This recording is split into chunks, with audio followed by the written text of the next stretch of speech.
Good evening, everyone. A very warm good evening to each and every one of you watching this session. Once again, welcome back to BioPoint Stream the World of Bio with yet another chapter from human physiology, the breathing and exchange of gases. It's the very first lecture of this chapter. Hope you all are perfectly ready for today's session. Yes, my dear Sweet Me 2023 batch. Let's move on with today's session. Reminding you, if anyone haven't joined the Telegram group, do become a part of BioPoint by joining in our Telegram group. The direct link is given in the description box, and that is t.me/meet_biopoint. You will be provided with the study materials. You will be getting the doubt clearance. You will be having Telegram quizzes and the session updates, everything in our Telegram group. Yes. So let's move on. Do hit the like button, share it with your friends, and subscribe BioPoint, stream the world of bio, and do support us. Your subscription and your shares, your likes, all these are our valuable support. These are the valuable support that you can give us. Yes. So without wasting much time, we are moving on to our short session today, the very first lecture about on breathing and exchange of gases. Just a brief introduction on the topic of respiration and breathing, and after that about the respiratory organs of different organisms. These are the topics that we are going to cover in this lecture, a very short session. I will try to explain in detail as much as possible. So let's move on with the new chapter of human physiology. What is the difference between respiration and breathing? The very first topic that we are going to cover today. The difference between respiration and breathing. What do you mean by respiration? Respiration is the process by which nutrients get oxidized. Oxidation of nutrients occurs. For what? It is to release energy for biological activities. So in order to contact or in order to continue with the metabolic activities of our body,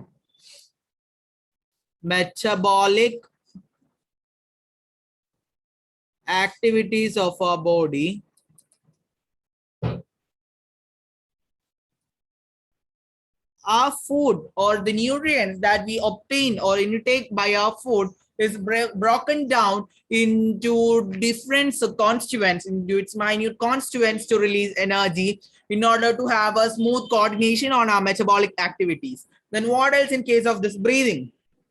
Breathing is a process of gaseous exchange, that is the exchange of oxygen from the atmosphere with carbon dioxide produced by cells. All of you know that oxygen is taken into our body by the process of breathing, right? So we inhale oxygen, and after the metabolic activities, what happens is that carbon dioxide is produced as a waste material.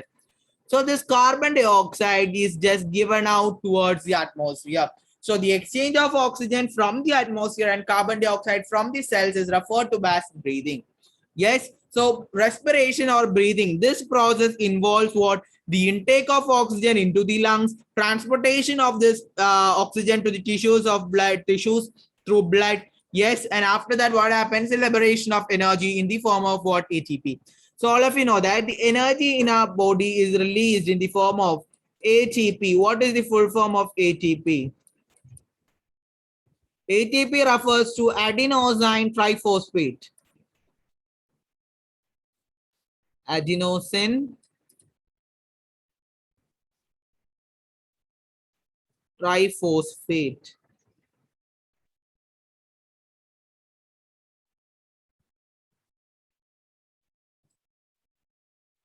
Is it clear? So adenosine triphosphate is the form in which the energy is released in our body. So reverse transport of byproduct, that is the carbon dioxide is transported from the cells back to the lung, from the cells back to the excretory organs, whether it is lungs or something else.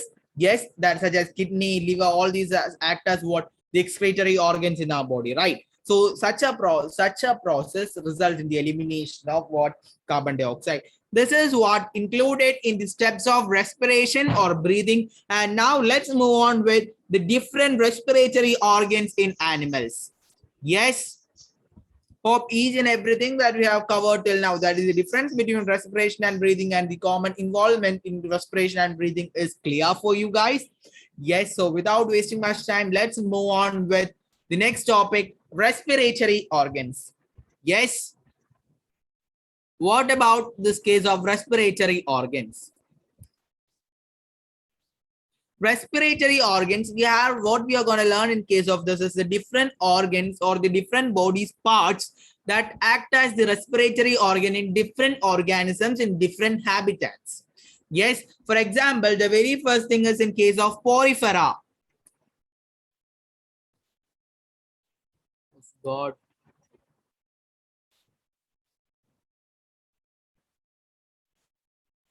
Porifera.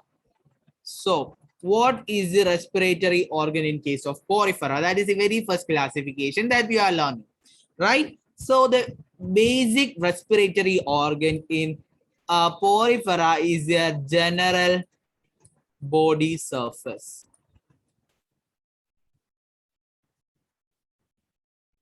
Their body surface itself acts as its respiratory organ in case of poriferans. Yes, what else we are going to check is in case of coelenterids. In case of coelenterids, same case, their general body surface act as their respiratory organ. In case of ctenophora,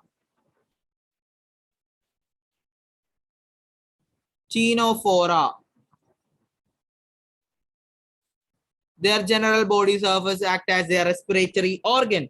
Then what else in case of platyhelminthes?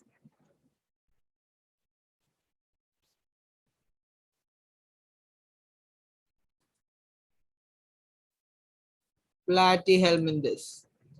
They also have their general body surface as their respiratory organ.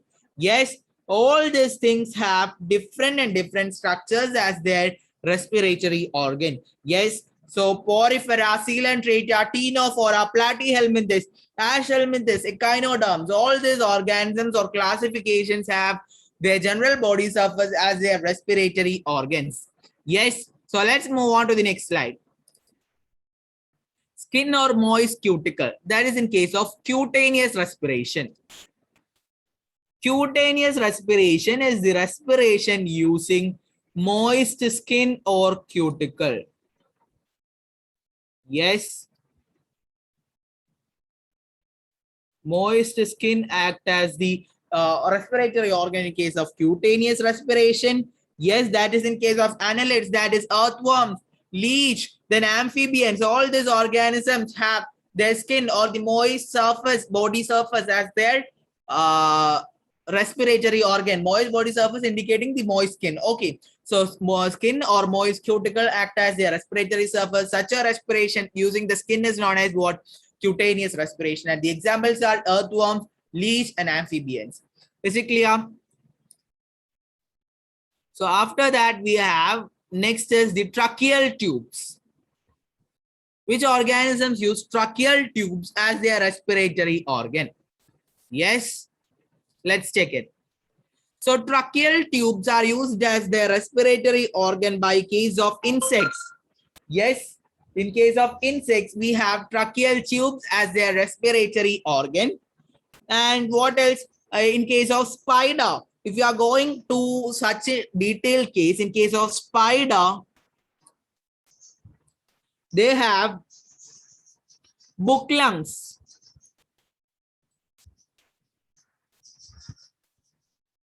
Book lungs as their respiratory organ. Spiders have book lungs as their respiratory organ. Yes. Then in case of scorpion, they also have book lungs as their respiratory organ. Scorpion.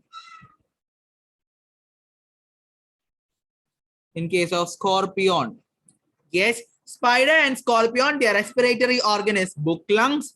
Yes. And after that, in case of aquatic arthropods. Aquatic arthropods. All of you know the spider, rust, insects, other given insects. What else? All these things act as they come in the classification of phylum Arthropoda.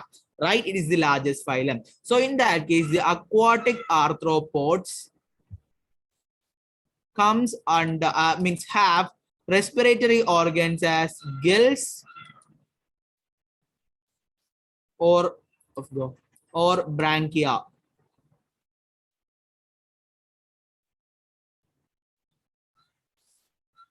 Very sorry. Yes, these organisms have their branchial gills as what? Their respiratory organ. One second, it's taking time for me to write it.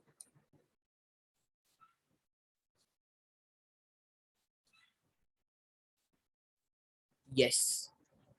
So that's about the respiratory organ in different organisms. We have learned about in case of insects, they have trachea as their respiratory organ. In case of spider, we have learned spider and scorpion. We have learned that they have book lungs as their respiratory organ. In case of aquatic arthropods, they have their branchial gills as their respiratory organ. Yes, all these things we have covered, and after that, we are moving on to further classifications. Yes, further groups of respiratory organs. So here we have learned some other new organisms like centipede and millipede. They also are having their tracheal tubes as their respiratory organ. So let's move on to the next slide. Gills, that is branchial respiration. So branchial respiration is the process in which the organisms use their gills for respiration. And that is done in case of fishes. Yes, that is done in case of fishes, tadpoles, prawns. All these organisms have their gills as respiratory organs. We have learned about aquatic arthropods, right? They also have their gills as their respiration using the process of branchial respiration. Yes, and that's about gills. And after that, what we have is lungs. The last and final topic for today, the pulmonary respiration. What do you mean by pulmonary respiration? We have already said in the previous lectures that the term pulmonary, it is associated with what? The lungs. The term pulmonary is associated with lungs. So pulmonary respiration means the process in which the organisms use the lungs as their respiratory organ. So most vertebrates use lungs as their respiratory organ. Yes. What else we have to say is, yes, just to have a recap on this, porifera, coelenterates, ctenophore, platyhelminthes, ashhelminthes, echinoderms, we have said they have their general body surface as their respiratory organ. And after that, about in case of earthworm, leech, and amphibians, they have moist skin for cutaneous respiration. Yes, and after that, about tracheal tubes in case of insects, millipedes, centipedes, and after that, book lungs in case of spiders, scorpion, and after that, branchial respiration, aquatic arthropods, fishes, prawns, tadpoles, all these things we have covered. And finally, the pulmonary respiration, that is in case of most vertebrates. Is it clear? That's about the entire topic for our first lecture, respiratory organ, and a brief description of difference between respiration and breathing. Yes, do hit the like button, share it with your friends, and subscribe by stream the World of Bio for further session updates. So that's the end for the very first lecture of breathing and exchange of gases, a very brief topic of respiratory organs. Yes, that's all for today. That's enough for today. Let's wind up today's session, and it's me signing off from your favorite and my favorite BioPoint, seeing the World of Bio. Bye-bye.